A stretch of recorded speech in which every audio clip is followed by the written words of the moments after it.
Good morning, good afternoon, or good night, and welcome to Command Power, the show in which we discuss all things Magic the Gathering with a focus on Commander. And today we have another installment in our Card Spotlight series in which I highlight cards in the Commander format that I think deserve more attention. But before that, just a quick reminder to click subscribe if you enjoy my videos. We're well on our way to 1 million subscribers and your support means everything to me. And today we're going to be talking about Ayara's Oathsworn. For 1 color, so 1 black, it's a creature human knight 2/2 with menace, and whenever Ayara's Oathsworn deals combat damage to a player, if it has fewer than 4 +1/+1 counters on it, put a +1/+1 counter on it.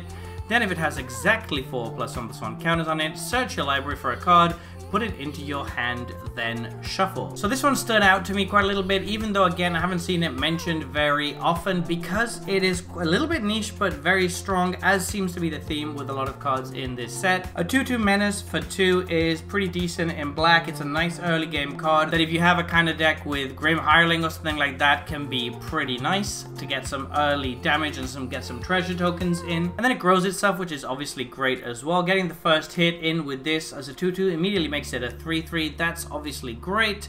And then as soon as you have 4 counters on it, this becomes a 6/6 that already hits like a truck. And then if it deals combat damage at that point, you're going to get to search your library for any card and put it into your hand. That's obviously amazing. It does require a lot of work if you're doing it naturally, of course. I read this card wrong initially, so I thought it was a little bit worse than it was. I thought basically that you always got the counter upon dealing combat damage, so the tutor thing would be only once, and then the next turn if you connect it again, you'd immediately get 5 counters, so it wouldn't work anymore. But since it says if it has fewer than 4 +1/+1 counters on it, put a +1/+1 counter on it, that means that actually if you have exactly 4, then turn after turn after turn, you're going to tutor. Obviously that is a little bit of a magical Christmas land scenario. You have to expect your opponents to not have any removal and let this live with 4 counters on it. That's not always going to be the case, and even if it is, they're probably not going to let you get multiple hits in with it. But you know, you do have protection spells and probably ways to make sure this survives, or to recur it if you're playing a knight deck such as the new Knight Precon from Martian Machine. Where this gets really interesting though is if your deck is built around +1/+1 counters, and there's been more and more support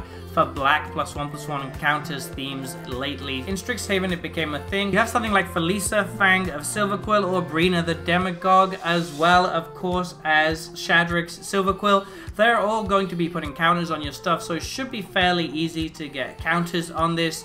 You also of course have all the new proliferate effects from the recent Phyrexia or will be 1 set. So there are quite a few ways to make sure you can get 4 counters on this way more easily than just by attacking. That means that you could be able to instantly get a tutor with this the turn after you play it if you manage to get enough counters on it, which again in certain decks is fairly simple to do. And once you're tutoring once off of this, it's absolutely amazing. You're basically getting Demonic Tutor. And also at that point, if it has 4 +1/+1 counters on it, it's also a 6/6. So this is just a very interesting card if everything goes well. I also find that it's interesting in that it's a 2-drop that is seriously going to demand removal. But how often are people going to be willing to really use removal on something like this? Removal is pulled very thin these days with all the big threats and all the good cards that need to be answered. So having another one that's basically a must answer is kind of nice in a way. So there you have it. Those have been my thoughts on this new spoiler. What do you think about this card? Please let me know in the comment section below. I read all comments and respond to all of them too. And if you enjoyed this video, don't forget to click like or subscribe. It really helps the channel. And until next time, take care. Woo!